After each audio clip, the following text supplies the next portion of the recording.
कमाल दिखाया, ये भटकन वाली बुद्धि को राधा नाम में स्थिर कराना।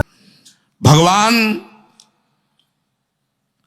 अपनापन को बहुत जोर का मानते हैं। देखो, सबरी ने अपनापन से बेर खवा दिए, विदुरानी ने अपनापन से छिलके पवा दिए, अपनापन होने पर सुदामा के तंदुल भगवान ने सराह सराह के पाए।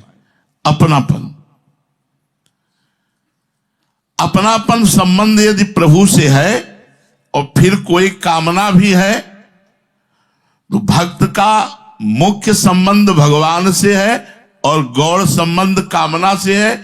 इस दृष्टि से भक्ति की विजय होगी, वो कामना उसे परास्त नहीं कर पाएगी, क्योंकि मुख्य संबंध प्रभु से है। प्रभु का संबंध, बस संबंध पे ध्यान रखो, अपनापन पर। प्रभु का संबंध तो पहले से ही है और समय समय पर पूर्व जन्म की वासनाओं के अनुसार कामना उत्पन्न होती रहती है। जैसे आपके 20 साल ऐसे निकल गए, कोई कामना नहीं, लेकिन 30वें वर्ष में कामना उत्पन्न होनी है, तो वो पूर्व जन्म के संस्कार से उत्पन्न होगी कामना। उसकी पूर्ति या ना पूर्ति, ये प्रभु के ऊपर छोड़ दो। संबंध पर टिके रहना, वो कामना या तो पूर्ण होकर के नष्ट हो जाएगी या स्वयं नष्ट हो जाएगी। दूसरों से यदि कामना की पूर्ति कराने में लग गए तो भगवान से अपनापन छूट जाएगा, फिर भूल हो जाएगी। दूसरों से नहीं, प्रभु से अपनापन। हमारी कामना है मैं अमुक भोग भोगूं, पर मेरी श्री जी व्यवस्था करें या नष्ट कर दें श्री जी से, वो या नष्ट कर दें या पूर्ण कर दें। तो अपनापन के कारण या तो कामना श्री जी को मनाएगा, पूर्ण करवा देंगी, या नष्ट कर देंगी, लेकिन आपके परम पद कल्याण में कोई भी अंतर नहीं पड़ेगा, क्योंकि वो अपनापन पूर्व श्री जी से था, अब भी है, आगे भी रहेगा। कामना तो बीच में उत्पन्न हो गई। अगर प्रभु से अपनापन संबंध है और उसकी पूर्ति दूसरों से चाहते हो, और जब दूसरों से कामना की पूर्ति नहीं हुई तब फिर लौटकर प्रभु से आ जाते हो, तो दूसरी श्रेणी के भक्त कहलाओगे, प्रथम श्रेणी के नहीं। समझे? कामना उत्पन्न हुई, लोगों से जब नहीं पूर्ति हुई तब फिर प्रभु के पास अपनेपन में लौट के आना ही पड़ेगा, क्योंकि वही है जहां फिर अपनेपन में। वो दूसरी श्रेणी का भक्त है, प्रथम श्रेणी का भक्त नहीं। प्रथम श्रेणी का भक्त है कि कामना उत्पन्न हुई तो प्रभु से ही पूर्ति हो या ना हो, केवल प्रभु से, अन्य से नहीं। बने तो रघुवती बने। जो केवल कामना पूर्ति के लिए भगवान से संबंध करते हैं, वहां कामना मुख्य होती है, संबंध गौड़ होता है, इसलिए तीसरी श्रेणी के भक्त हैं। पर तीसरी श्रेणी वाले का भी कल्याण हो जाएगा, क्योंकि उसने गौड़ी से ही प्रभु को माना। तो अरे उनको तो राई के संभजन को मानत मेरु समान। कामना दो तरह की होती है, एक परमार्थिक कामना और एक लौकिक कामना। पारमार्थिक कामना होती है दो तरह की, एक मुक्ति हो जाए और एक भगवत प्रेम हो जाए, भक्ति हो जाए, हमारा मोक्ष हो जाए, कल्याण, और भगवान से प्रेम हो जाए। ये दो प्रकार की कामना परमार्थिक होती है। जो मुक्ति की कामना है उसमें तत्व ज्ञान होना अनिवार्य है, तो उसमें तत्व को जानने की इच्छा होती है, जिसे जिज्ञासा कहते हैं। यह जिज्ञासा जिसमें होती है वो जिज्ञासु कहलाता है। गहरा विचार किया जाए तो जिज्ञासा कोई हानिकारक कामना नहीं है, क्योंकि वो अपने स्वरूप को जानना चाहता है। आवश्यकता अपने स्वरूप के जानने की पड़ी, उसे मैं कौन हूं, गुरु और हरि की शरण में गया, कामना उसके अंदर जागृत हुई। ये कामना कामना नहीं, इसे निष्कामता ही कहते हैं। दूसरी कामना होती प्रभु के प्रेम प्राप्ति की, भक्ति। वो ज्ञान मार्ग, ये भक्ति मार्ग। उसको वास्तविक कामना कह ही नहीं सकते, क्योंकि प्रभु अपने हैं और अपने से प्रेम करना कोई कामना है क्या? क्योंकि वो अपने लिए नहीं है, प्रभु से प्रेम करने के लिए है, प्रभु में समर्पित होने के लिए है, प्रभु को सुख पहुंचाने के लिए। इसलिए पारमार्थिक दोनों कामनाएं बाधक नहीं है। मोक्ष प्राप्ति की कामना या भगवत प्रेम प्राप्ति की कामना, ये कामना कामना नहीं है, ये निष्कामता ही है। लौकिक कामना, लौकिक कामना भी दो प्रकार की होती है, एक सुख प्राप्त करने की और एक दुख दूर करने की। जैसे शरीर को आराम मिले, जीते जी मेरा आदर सत्कार हो, लौकिक पारलौकिक इन भोगों की कामना है। लौकिक कामना है सुख भोग की कामना। ऐसी और बहुत सी कामनाएं लौकिक होती है। ये सब बंधन कारक, पतन कारक, और ऐसी कामना वाले का उद्धार कभी नहीं होता है। इसे आसुरी संपत्ति कहते हैं। दूसरी कामना होती है दुख दूर करने की। दुख तीन प्रकार का होता है, आधिदैविक, आदि भौतिक और आध्यात्मिक। खूब वर्षा हुई या सूखा पड़ गया या बहुत गर्मी है या बहुत सर्दी है या बहुत तूफान भरी वायु, ये आधिदैविक दुख कहलाते हैं। ये पूरी प्रकृति में आते रहते हैं, कभी अनावृष्टि, कभी अतिवृष्टि, कभी सर्दी, कभी गर्मी, कभी वायु के झकोरे, ये सब आते रहते हैं। ये दुख है, ये सबको बराबर मिलता, चाहे साधु हो चाहे असाधु हो, सबके लिए बराबर ये है। इसे सहन करना होता है। सिंह है, सांप है, चोर है, और भी जो दुख देने वाले दुष्ट प्राणी हैं, ये आदि भौतिक दुख कहलाता है। वो आदि दैविक, ये आदि भौतिक। और शरीर अंतःकरण में जो दुख होता है, शरीर में दुख होना, पीड़ा होना, और अंतःकरण में जो जलन होना, वो आध्यात्मिक दुख कहलाता है। जो इन तीनों दुख को दूर करने के लिए भगवान से प्रार्थना करता है, सुख प्राप्ति की चाह करता है, एक कामना है, लौकिक कामना है। ये नहीं करनी चाहिए। जैसे भगवान रखे वैसे सह लेना चाहिए। कामना दो ही प्रकार की करनी चाहिए, या भगवत प्रेम की या मोक्ष प्राप्ति की। इन दुखों को दूर करने की और सुख प्राप्त करने की जो कामना होती है, वो निरर्थक होती है, व्यर्थ होती है। इसके लिए जो साधना की जाती है वो सब व्यर्थ चली जाती है, क्योंकि उस कामना की कभी पूर्ति हो ही नहीं सकती। ये तीनों दुख आते रहते हैं, दैहिक, दैविक, भौतिक, तापा, ये आते रहते हैं। लेकिन जो निरंतर भजन में रहता है उसे व्यापते नहीं है। बाह्य व्यवस्था हो या ना हो, आज तो मानो व्यवस्था है। गंगा किनारे क्या व्यवस्था थी, गर्मी सर्दी बरसात सब सहना होता है। कामना की पूर्ति हो भी जाए तो नवीन कामना और कामना, जैसे जब आप कमरे में रहते हैं, गर्मी लगता छोटा सा एक पंखा हो जाए, तो पंखा हो गया तो फिर लगता छोटा सा कूलर हो जाए तो ठीक, कूलर हो गया तो फिर लगता है एसी हो जाए तो ठीक, और वो फंसते फंसते फंस ही जाता है। इस तरह कामनाओं की कभी पूर्ति होनी नहीं है। इसलिए उपासक को प्रभु से अपनापन करके अगर कामना करनी है तो केवल 2 प्रकार की कामनाएं कीजिए, हमारा आपसे प्रेम हो जाए या हमारा आपके चरणों के प्रताप से कल्याण हो जाए। भगवान से धन के संबंध में चाह करना, वैसे भगत वो भी माना जाता है, लेकिन ठीक नहीं है, क्योंकि धन स्थायी चीज नहीं है।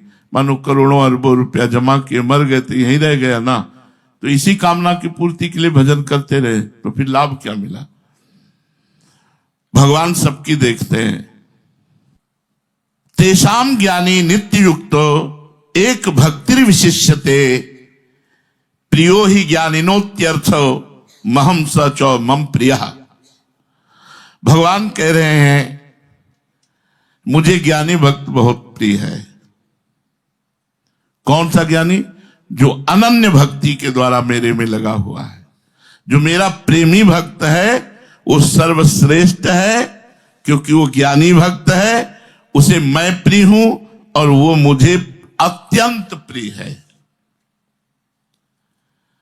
जो भगवान से रुपया चाहते हैं, भगवान से संकट निवृत्ति चाहते हैं, भगवान के तत्व को जानना चाहते हैं, ये ठीक है, लेकिन जो भगवान से प्रेम करते हैं, अपनापन करते हैं, सबसे ज्यादा भगवान उनको प्यार करते हैं।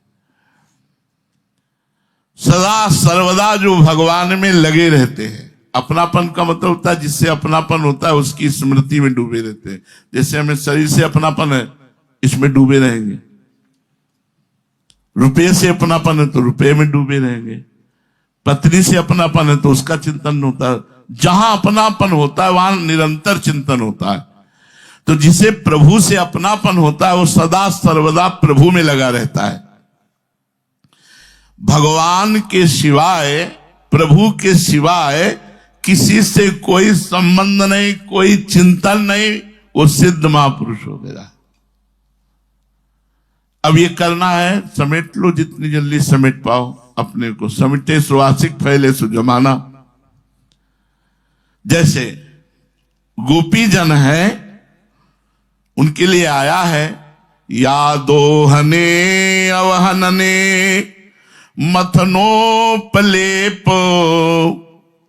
प्रेंखेंख नार्भरुदितो क्षणमार्जनादौ गायन्ति चैन मनुरक्त धियो श्रीकंठ्यो धन्या ब्रज स्त्री उरुक्रम चित्तयाना।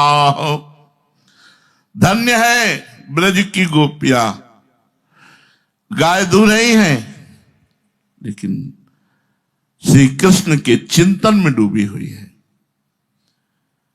धान कूट रही हैं लेकिन श्री कृष्ण के चिंतन में डूबे हुए।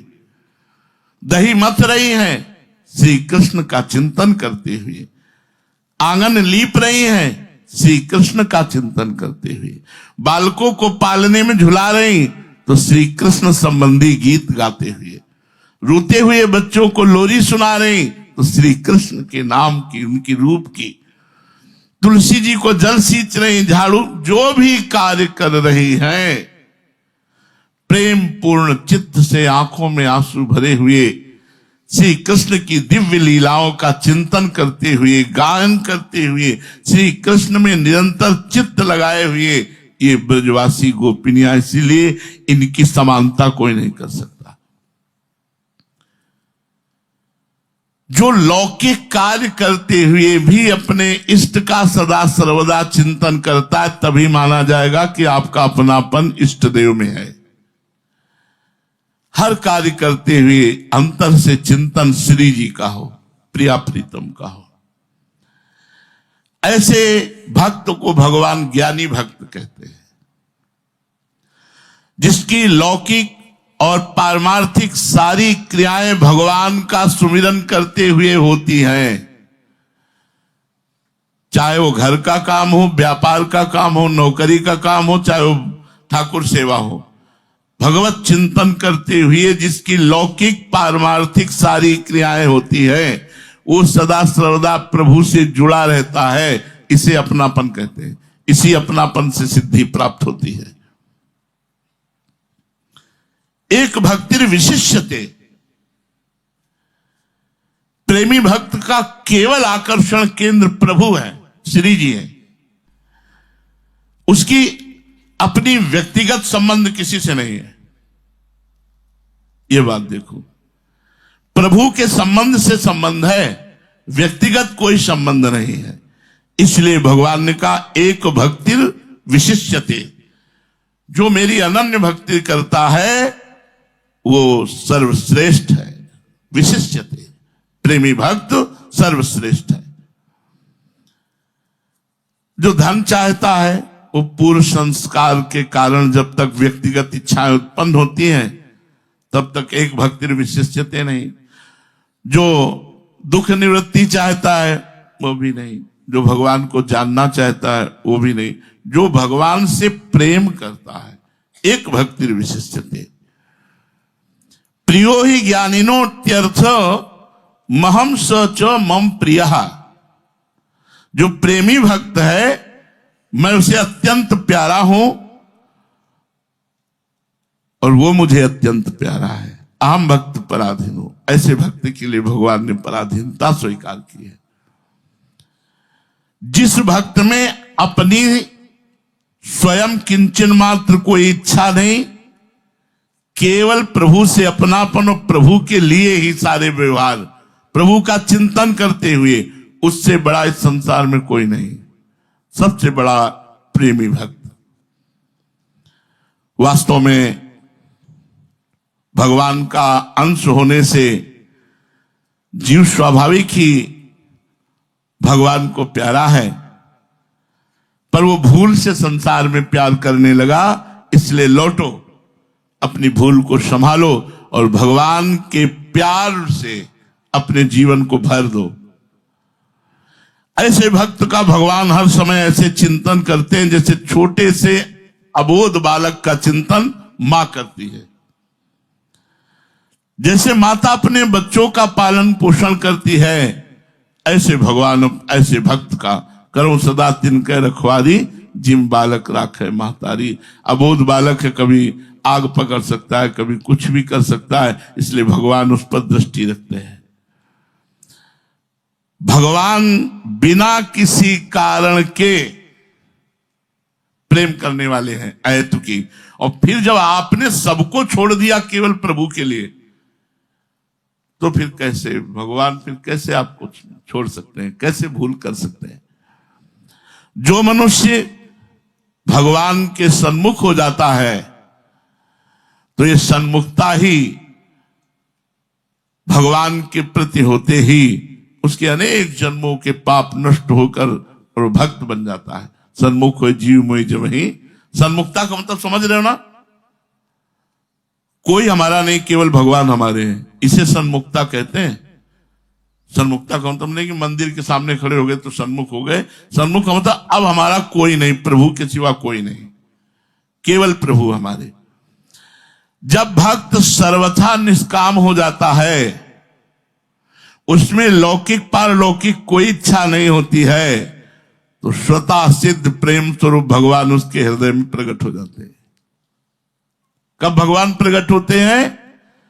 जब भक्त सर्वथा निष्काम हो जाता है, उसमें लौकिक पारलौकिक किसी तरह की भी इच्छा नहीं रहती, तो स्वतः सिद्ध प्रेम स्वरूप भगवान उसके हृदय में प्रकाश भय प्रकट कृपाला। और जब भगवान प्रकट हो गए, बस फिर क्या, फिर तो लाज तीन लोकन की न वेद को कहो करे, न शंख भूत प्रेत की न देव जच्छते डरे। कभी नाचता है, कभी गाता है, कभी हंसता है, उन्मादवत उसकी स्थिति हो जाती है। प्रेम पूर्ण जागृत स्थिति, मोह निद्रा नहीं, जागृत स्थिति, किंचन मात्र भी किसी से कोई संबंध नहीं, बस भगवत प्राप्ति का यही स्वरूप है। हमारी दृष्टि इधर जाए तो बहुत बढ़िया काम बन जाए कि हमारा कोई बचा क्या, भी जो बचा है प्रेमाग्नि में उसकी भी आहुति दे देते हैं, स्वाहा। केवल प्रभु बचने चाहिए, कोई नहीं होना चाहिए हमारा, केवल प्रभु। इस प्रेमाग्नि में सबको स्वाहा करना होगा। अब जब कहते हैं जन्म जन्म मुनि जतन कराही, मुनि लोग कई जन्म लगते हैं जतन करते हुए, ऐसे प्रयास कर रहे हैं, जितना अपनापन होता जाएगा उतनी जल्दी भगवान प्राप्त होते जाएंगे। उदारा सर्व एवैते ज्ञानी त्वात्मयि मे मतम आस्थिता साहि युक्तात्मा मामेवानुत्तमाम गतिम। भगवान कहते हैं वैसे मैं सबको उदार कहता हूं, जो मुझसे धन भी चाहते हैं, संकट निवृत्ति चाहते हैं, मेरे को जानना चाहते हैं, उनको भी। पर भगवान कह रहे हैं युक्तात्मा मामेवानुत्तमाम गतिम। प्रेमी भक्त तो मेरा स्वरूप है, मेरी आत्मा है, ऐसा मेरा मत है।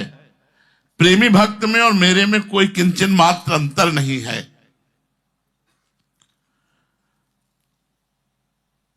देखो, भगवान से चाहने में और देवताओं से चाहने में अंतर है। जैसे आपने किसी देवी देवता से चाहना की तो आपको जितना अनुष्ठान करते बना, जितना मंत्र जप किया, उसके अनुसार वो दे देंगे, चाहे भला हो चाहे बुरा हो।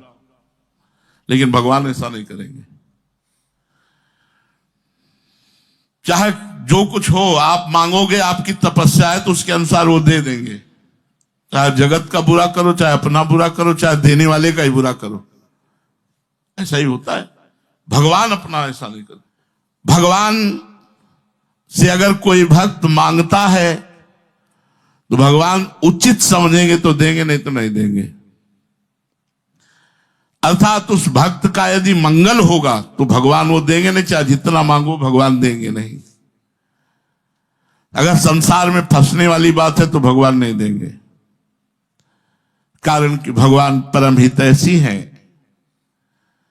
उनसे अगर कोई मांगे, इसीलिए सबकी कामनाएं पूर्ण नहीं करते हो कि 100 रुपया तो खर्चा करना नहीं आया, 1 करोड़ दे देंगे तो और माया में फंस जाएगा। तो लोगों को लगता है भगवान हमारी सुनते नहीं, देवी देवता जल्दी सुन लेते हैं। भगवान के भजन को छोड़ करके और कुछ जो भी भगवान से मांगोगे तो जिसमें तुम्हारा भजन बढ़ेगा वही भगवान देंगे, अन्यथा नहीं देंगे। ये भगवान और देवताओं में विशेषता अंतर है कि अन्य देवी देवताओं से भजन करके मांगोगे, जो मांगोगे वो दे देंगे।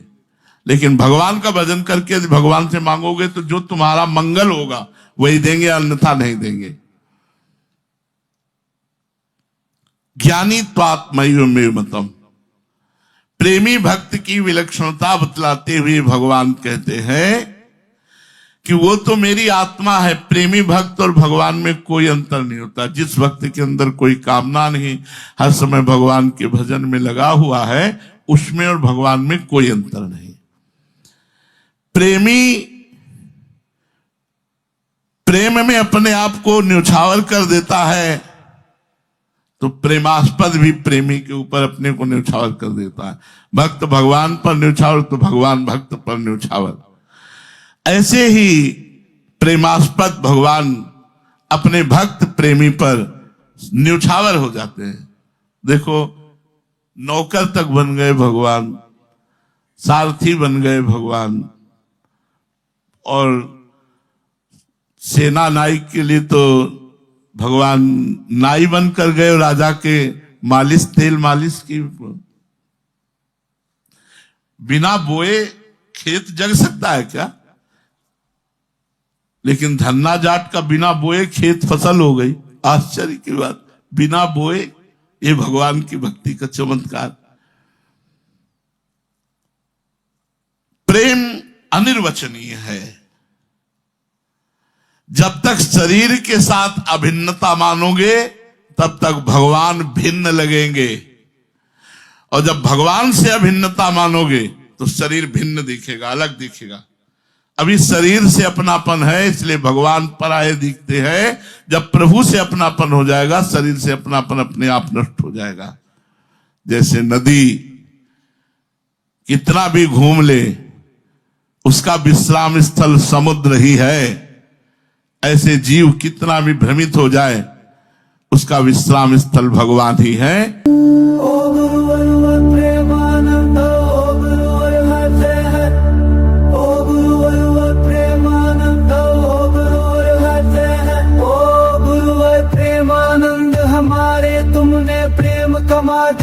समझाया, ये भटकन वाली बुद्धि को राधा नाम में स्थिर कराना। राधा राधा जय जय राधा, राधा राधा जय जय राधा, राधा राधा जय जय राधा, राधा राधा राधा राधा। गुरु ने ही तो दर्श कराया जहाँ राधा श्याम की लीला होती, ये वृंदावन की धूल पकड़ हर आपको सादानंद में गए तो। मेरे राम ने बस कह राधा, धन सब बर है तेरे तिखारा, खरी समझाने और भर कदम आशानंद आनंद में सोती। नित गुरु के मुख से राधा सुन, यही सबसे बड़ी पूंजी है। अब नहीं कोई डर हर और भय, जब गुरुवर का संग मिली है। राधा राधा जय जय राधा, राधा राधा जय जय राधा, राधा राधा जय जय राधा, राधा राधा राधा राधा।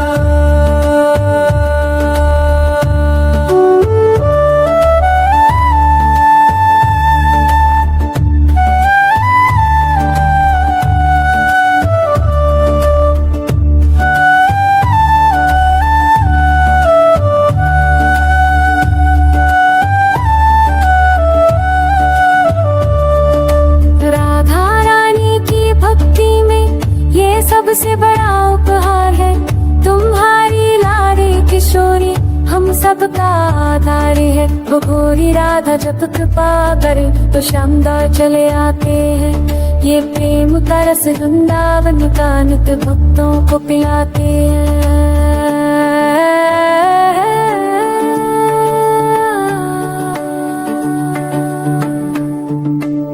भजल प्रेमानंद जी की महिमा गाओ, होने के खास रचना।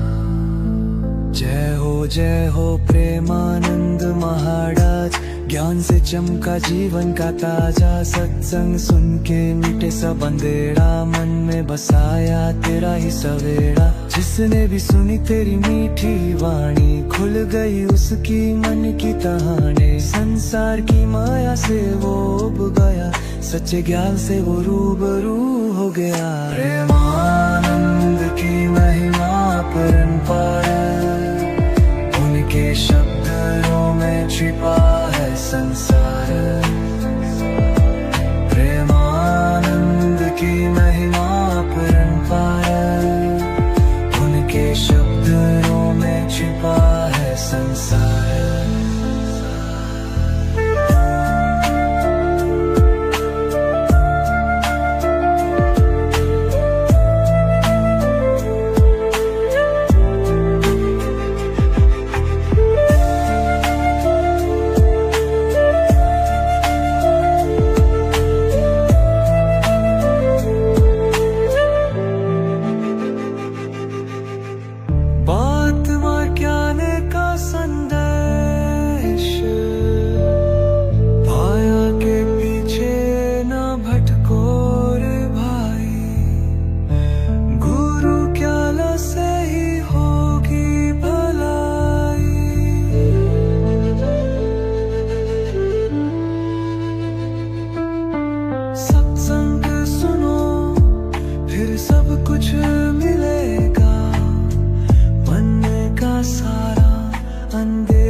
ज्योत जलाएंगे, प्रेमानंद के गुण गाएंगे।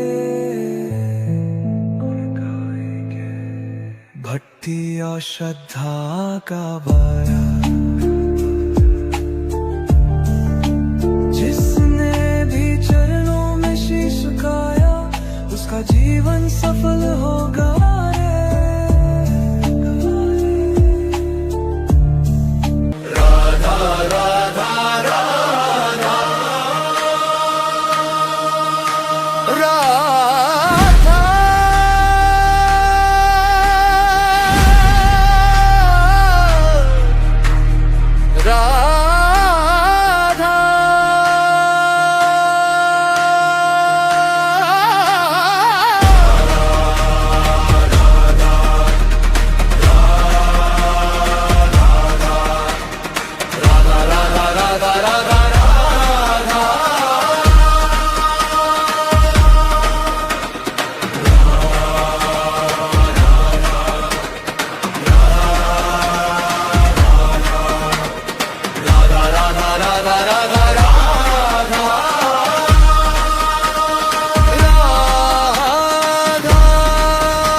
राम नाम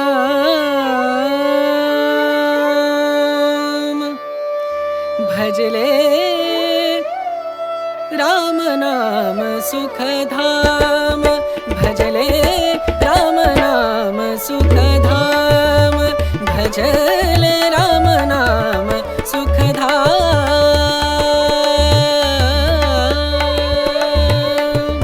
तेरा पूरन हो सब काम तेरा पूरन हो सब काम भजले राम नाम सुख धाम भजले राम नाम सुख धाम